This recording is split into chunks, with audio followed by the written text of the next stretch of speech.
misal saya mau bangun rumah. Nah, saya tuh harus mengajukan ke KPR, ke dinas, melalui dinas DPM TSP atau OSS gitu kan. Jadi kira-kira di rumah yang mau saya bangun ini, apakah tanah atau lokasinya ini sesuai nggak dengan rencana tata ruang? Jangan-jangan ternyata rumah yang mau saya bangun ini di wilayah LP2B atau tanaman pangan. Iya, sawah gitu ya. Iya. Karena untuk LP2B dan sawah ini memang tidak diperbolehkan alih fungsi lahan. Fungsi lahan ya. Gitu. Iya, benar-benar. Yo yo yo yo yo.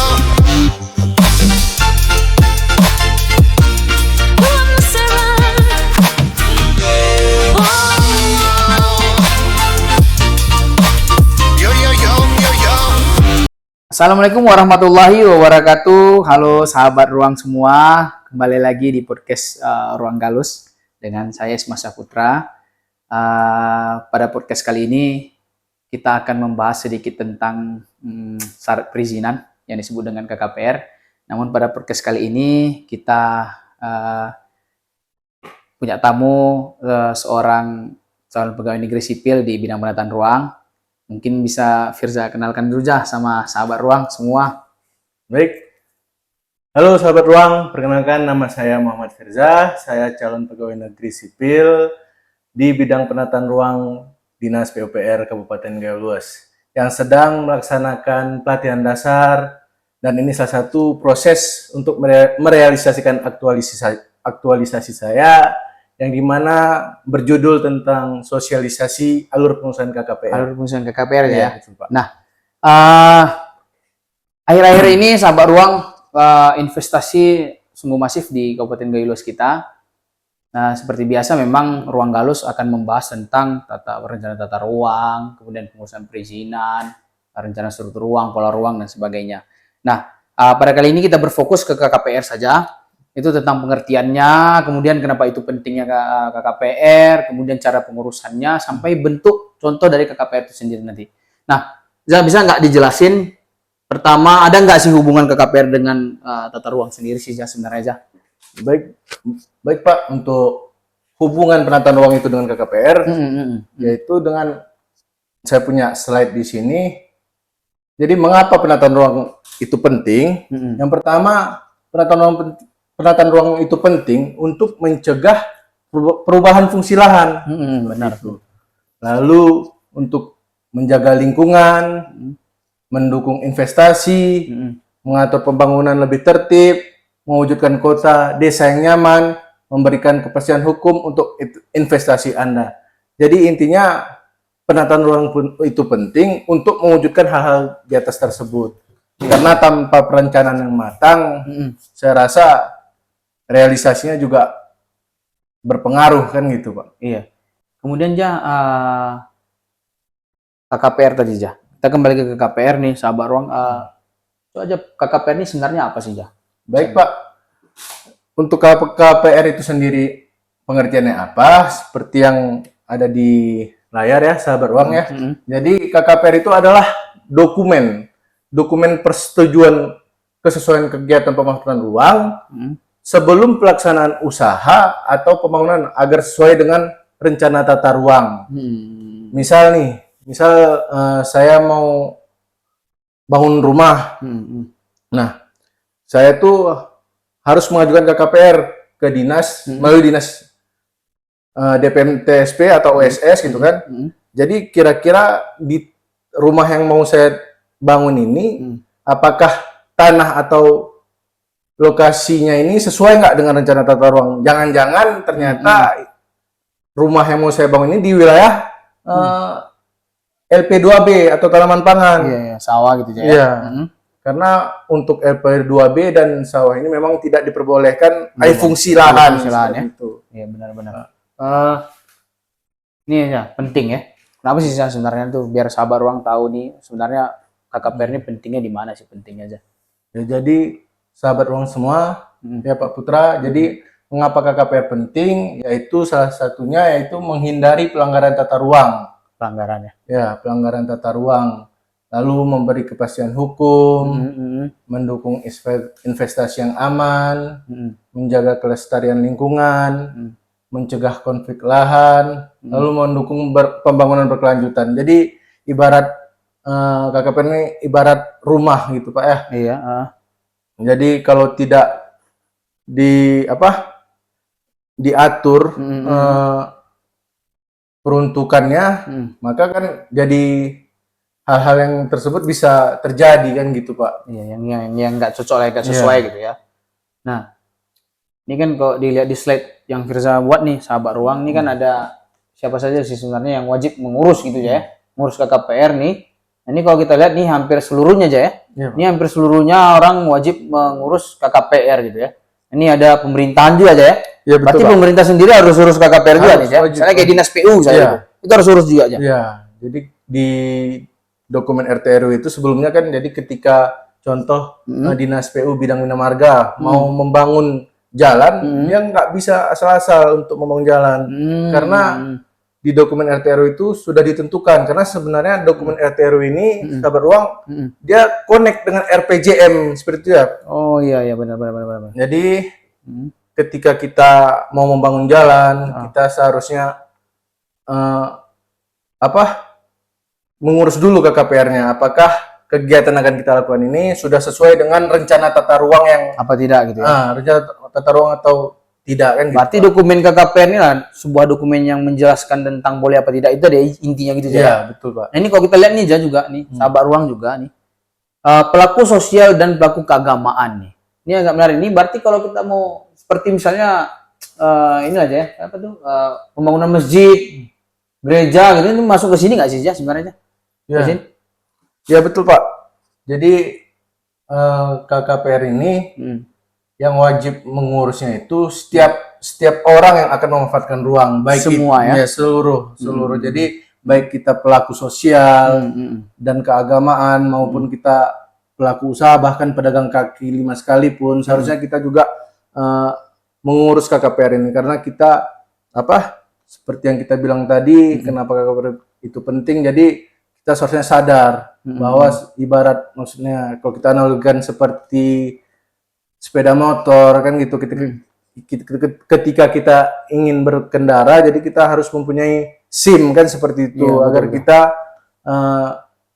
aman dan nyaman gitu ketika berkendara kan gitu Pak. Jah, KKPR ini kan ada pemerintahan nih, sahabat ruang ya yang kerja di pemerintahan, kemudian masyarakat dan pelaku usaha.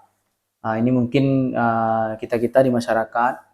Kemudian ada pelaku sosial dan keagamaan. Nah sebenarnya nih KKPR ini kalau dibelah-belah gini ada model-model jenisnya nggak sih ya?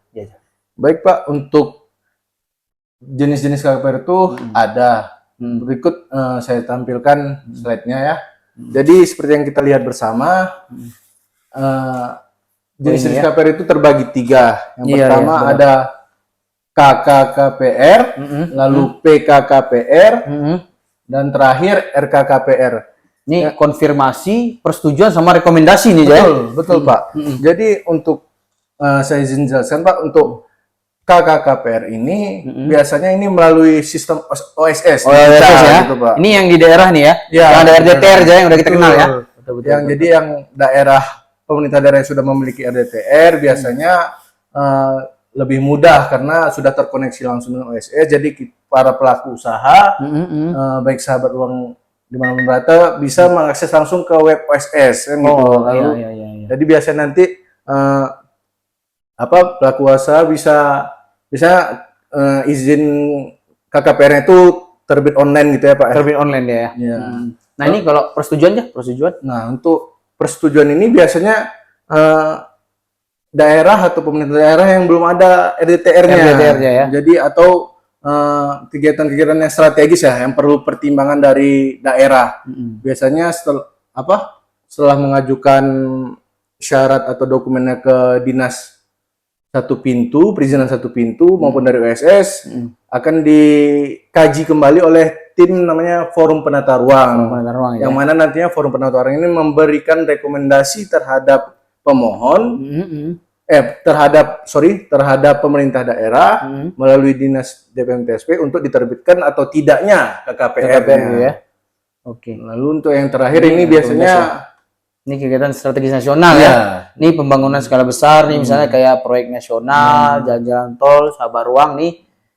Dia pemberian rekomendasi langsung dari menteri aja ya, biasanya ya, tidak melalui daerah lagi ya. ya. Berarti sabar ruang kita udah tahu nih ada jenis-jenis KKPR yang seperti Firza bilang. Ini sebenarnya untuk memudahkan pengurusannya seperti di banner di bawah, kenali jenisnya agar mudah pengurusannya.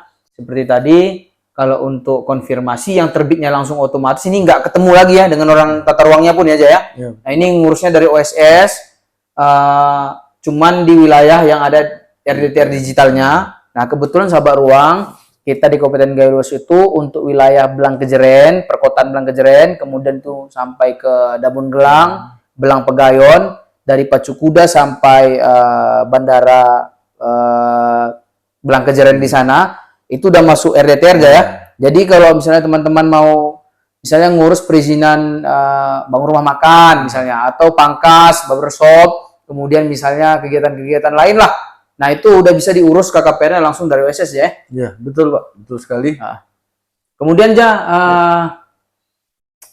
alurnya, biar maksudnya semua sahabat ruang tahu sebenarnya tata caranya gimana, syaratnya dan prosesnya sebenarnya gimana, rumit enggak, butuh biaya apa tidak. Nah, ini mungkin bisa dijelasin aja. Ya baik, ini memang salah satu poin penting ya Poin Pak ya. penting aja ya. Karena ini juga tujuan sosialisasi kita, yaitu langsung saja ke tahapan sebelum ke alur pengurusan. Mungkin ini yang perlu dipersiapkan dokumen-dokumen ketika kita mau mengajukan perizinan KKPR tersebut. Yang pertama itu ada jadi sahabat ruang semua, ketika kita ingin melakukan perizinan atau pengajuan KKPR, kita harus melengkapi beberapa dokumen. Yang pertama yaitu NIB, nomor induk berusaha, ya. lalu KTP pemohon, titik koordinat lokasi, luas lahan, terus status penguasaan tanah, rencana kegiatan kita,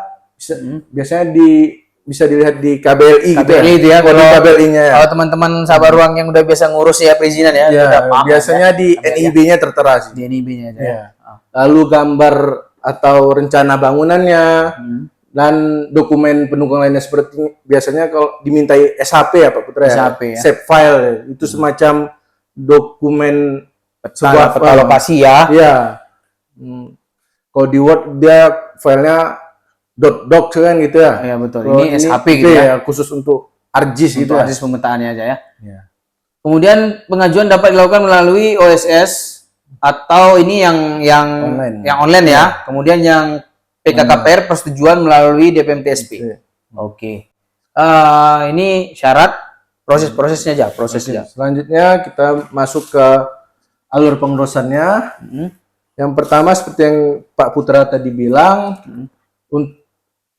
ada melalui sistem OSS, yaitu umumnya biasanya kegiatan berusaha, dan ini biasanya pemerintah daerahnya sudah memiliki dokumen RDTR. RDTR online ya. Jadi sistemnya online, jadi lebih memudahkan, apalagi di zaman sekarang ya serba digital. Gitu, betul. Jadi ya stepnya ya. Ya, betul Pak. Jadi yang pertama itu setelah kita siapkan dokumen sebelumnya tadi, lalu kita daftar OSS, lalu kita isi tahapan-tahapannya. Iya. Biasanya ada isi data usaha, input lokasi kegiatan. Iya. Lalu selanjutnya diverifikasi oleh sistem permohonan kita tadi. Lalu akan dilakukan penilaian oleh tim tata ruang. Yang nantinya semua sistemnya serba digital. Nanti akan dari OSS tersebut bisa diakses oleh bidang penataan ruang biasanya Pak ya. Iya. Lalu terakhir setelah semua proses dirasa sesuai dan cocok dengan tata ruangnya lah ya. Cocok dengan tata ruangnya, tidak bermasalah, maka KKPR akan terbit otomatis kan gitu. Terbit otomatis ya. Jadi kita tinggal print aja nih si pemohon aja ya. Ya betul Pak. Nah, kalau yang di sebelah nih yang jalur B nih. Melalui DPMTSP ini yang persetujuan ya. Ya betul. Berarti Pak. kalau kita nih sahabat ruang Sabaruang Galus. Kalau di Kabupaten Galuas nih yang di luar Kecamatan Blangkejeren nih. Misalnya Kota Panjang, Belang Jerango, Trangun, Tripejaya, Rikit Gaib ya, Pining, Betung. Nah, itu urusnya melalui yang jalur B aja ya. Iya, Karena dia belum tersedia RDTRO SS-nya. Betul. Itu apa sih, gimana aja? Ada 5 step nih Jaya. Iya, Pak. Jadi kalau seperti yang kita lihat bersama di sini, sahabat ruang. Jadi pertama ini melalui dinas DPMTSP Galuas. Mohon ya, datang ya ke sana ya. mungkin ada yang belum tahu, lokasinya ada di dekat Pajak Pagi ya, Pajak Pajak Terpadu. Pagi, Pajak Terpadu ya benar. Pajak Terpadu. Nah di situ kita manual, kita bawa dokumen-dokumen sebelumnya, kita lengkapin, lalu kita serahkan berkas secara fisik, lalu petugas dari DPMTSP memverifikasi lapangan mungkin, lalu dialihkan ke tim teknis di dinas PPR bidang penataan ruang. Penataan ruang ya. Lalu nantinya ketika memang biasanya umumnya akan dirapatkan di forum penataan ruang kan gitu ya, Pak. Penataan ruang ya. Lalu setelah dirasa hasil rapatnya sudah sesuai dengan rencana tata ruang wilayah kita, akan direkomendasikan ke dinas DPMTSP kembali gitu Pak, bahwa untuk diterbitkan KKPR-nya lah ya. Oke baik. Nah ini tadi pengertiannya sudah aja. Kemudian jenisnya juga sudah. Kemudian alurnya juga sudah. Contoh dokumen aja. Ada nggak sih? Biar maksudnya sahabat ruang tuh tahu. Nah, sahabat ruang informasinya begini. KKPR itu merupakan adalah perizinan dasar sebelum sahabat ruang mengurus perizinan yang lain-lain. Nah, kalau misalnya sahabat ruang bangun rumah kan harus punya izin PBG aja ya. Betul. Izin PBG. Izin PBG ini akan menimbulkan sebuah dokumen yang namanya SLF, surat layak fungsi aja. Betul. Nah, surat layak fungsi ini berguna buat bangunan. Itu kalau misalnya kita mau ngajukan kredit bank sekarang ya. Nah, itu orang banknya udah minta ini aja PBG aja untuk jaminan rumah itu. Apakah dia sesuai dengan tata ruangnya, itu harus keluar PBG. Nah, sebelum ngurus PBG aja, itu harus ngurus KKPR dulu rupanya. Nah, kemudian misalnya kayak pelaku usaha, buatlah misalnya dia mau usaha peternakan ayam gitu ya, atau sapi, kambing kah gitu. Nah, dia harus dapatkan KKPR sebelum ngurus izin lingkungan ya. Nah, izin lingkungannya kan ada AMDAL lah gitu kan, atau apa kajian yang lain-lain gitu di lingkungan. Nah, itu juga minta KKPR tuh. Nah, jadi sahabat ruang, nah itu fungsinya KKPR juga tadi, pentingnya tadi udah, kemudian syarat-syaratnya bagi apa saja, kemudian kemana, jalurnya seperti apa tadi udah dijelaskan oleh Firza. Dia nggak jadi kasih contoh aja. Satu KKPR itu sebenarnya bentuknya gimana sih? Ini kan sebuah dokumen ya. Ya, betul isinya Pak. apa sih Cok? Jadi Ada contoh ada nih Pak. Jadi seperti slide yang di slide ini. Ini contoh KKPR itu. Nih, sahabat ruang nih contoh dari KKPR ya. Iya, betul Pak. Ini bentuknya ya. Ini surat ini yang akan kita dapat gitu ya. Iya, Kalau terbitnya otomatis ini kayak gini ya. Mau terbitnya tidak otomatis pun melalui PKKPR sama juga ya, mirip gini ya. Prosesnya aja membedakan Pak. Baik sahabat ruang nih, kalau kita lihat di contoh yang diberikan Firza nih, dikasih tahu ya, dinyatakan disetujui seluruhnya, kemudian atau sebahagian gitu dikasih tahu. Kemudian nih kalau kita lihat nih nanti dikasih tahu KBLI yang nomor sekian gitu ya, dengan koefisien lantai bangunannya. Nah, kalau dia misalnya di perkebunan itu maksimalnya 0,5 begitu. Kemudian untuk ketentuan tata bangunannya, tinggi bangunan maksimalnya 5 meter, rupanya diatur semua nih sahabat ruang. Jadi komplit semua nih, berarti kalau tidak sesuai dengan yang dipersyaratkan pun akan melanggar juga nih Jaya. Iya, betul Pak. Apalagi nggak minta ini Jaya. Nah, rupanya sahabat ruang nggak semua wilayah itu rupanya boleh dibangun lebih dari 5 meter juga nih kok begini Jaya. Betul. Kemudian jumlah maksimal lantainya cuma boleh 1. Nah, berarti nggak boleh 2 lantai nih teman-teman. Kalau kita lihat contoh ya. Kemudian di sini dikasih tahu persyaratan pelaksanaannya adalah ini tentunya adalah perkebunan kelapa sawit gitu ya. Oke, jelas dia Jaya. Nah, inilah yang menjadi apa ya? Menjadi apa namanya tadi juga dokumen kepastian hukum lah ya. Betul. Berarti di sini jelas diperbolehkan apa tidak kira-kira itu Jaya. Baik, sahabat ruang, mungkin itu informasi tentang proses perizinan khususnya di KKPR-nya, di syarat persyaratan dasar. Kalau ada pertanyaan atau yang kurang tepat bisa dikasih masukan di kolom komentar kita. Terima kasih atas waktu dan perhatiannya. Salam dari kami penata ruang. Salam Gayo Luas.